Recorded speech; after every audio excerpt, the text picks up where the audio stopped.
এটা কি বলতো? এটা সাবুদানা। এটা সাবুদানা নয়, এটা ওষুধের মধ্যে থাকে ওষুধকে ভালো রাখার জন্য। রাধে রাধে বন্ধুরা, তোমরা সকালে কেমন আছো? তো আশা করি ভালো আছো। আর আমি কিন্তু খুব একটা ভালো নয়, কারণ শরীরটা কতদিন থেকে খুবই খারাপ যাচ্ছে। মাথার যন্ত্রণা, মাথায় যে কি হয়েছে সেটা আমি বুঝতেই পারছি না। তো বড়মশাই বলে ঘুম কম হয়, ঘুম কম হওয়ার থেকে এরকম। তো জানি না, সেটা যদি হয় তাহলে খুবই ভালো। পুরো ঘুম তো ঘুমোতে পারি না, আর যদি কোনো দিন ঘুমোতে পারি তাহলে অবশ্যই সারবে, আর যদি ঘুমোতে না পারি তাহলে সারবে না। তো কিছু করার নেই, এভাবেই চলছি। বড়মশাইকে সকালে বাজারে পাঠিয়েছিলাম, রান্নার কিছু নেই। আর দেখো বাজার থেকে কি কি এনেছে। সবজির দাম যেন আগুন। মানে লোকে বলে না যে সোনার দামে সবজি, এই যে সোনার দামে সবজি। এই কয়েকটা পটল, এটা নাকি পটল নাকি 80 টাকা কেজি, টমেটো 80 টাকা কেজি, কাঁচা লঙ্কা 400 টাকা কেজি, আর এখানে কাঁকরুল সেটা 60 টাকা কেজি। এত দাম হলে আমাদের মতো সাধারণ লোক কী করে আমরা সবজি খাবো বলো? আলু যদি ঘরে এনে রাখি তাহলে সেটাও নষ্ট হয়ে যায়। তো কাঁকরুলগুলো ভালোই আছে মনে হচ্ছে, তো কোনো পোকা টোকা নেই। আর বড়মশাই কাঁকরোল আনে পুর খাওয়ার জন্য, কিন্তু কাঁকরোলগুলো বাড়তি হয় না বলে আমি পুর বানাতে পারি না। আর দেখো কতগুলো আম নিয়ে এসেছে। আম বেশি বেশি করে আনে, কারণ আমরা যদি নাও খাই তাহলে মানে তবুও দরকার লাগে, কারণ নানুকে প্রতিদিনেই আম দিতে হয়।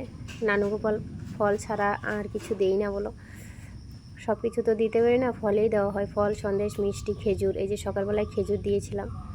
তো সকালবেলায় চা বানানো হয়েছিল, চায়ের মধ্যে দেখো কতগুলো পিঁপড়ে পড়ে আছে। পিঁপড়েগুলো কি করব বলো, তোমরাই বলো। মেরে ফেলবো না ছেড়ে দেবো? না, মারাটা একদমই উচিত হবে না, এখানেই থাক। ওদের যখন চা খেয়ে পেট ভরবে তখন ওরা আপনা আপেই চলে যাবে। আর যেগুলো চায়ের মধ্যে পড়েছে ওদের ভাগ্য যদি ভালো হয় তাহলে অবশ্যই ভালো মানে বাঁচতে পারবে, নইলে আমি কিছু জানি না, সেটা ভগবান জানে। তো বড়মশাই বাজারে যাওয়ার আগে বলেছিল পনির আনতে।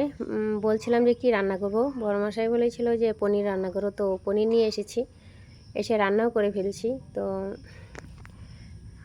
পনিরগুলো ভাজছি, আলুটা ওখানে ভেজে রেখেছি। আর আমি পনির ভাজার সময় কি করি বলো তো, এক চিমটে নুন আর 1 চিমটে হলুদ দিয়ে দিই, তাহলে একটু এটা দেখতে ভালো হয়। আর সাদা সাদা পনির ভাজতে আমার একদমই ভালো লাগে না। অনেকে ভাজে একদম সাদা করে ভেজে নেয়, কিন্তু আমার ভালো লাগে না। পড়েই গেল পনিরটা।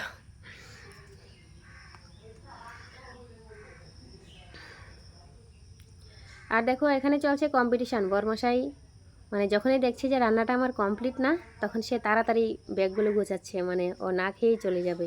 ওর আমার সাথে কম্পিটিশন করাটা ওর একটা অভ্যেস।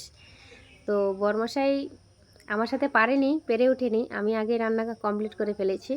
দিয়ে কাঁকরোল ভাজি, পটল ভাজি আর পনিরের সবজি। তো রান্না হয়ে গেছে।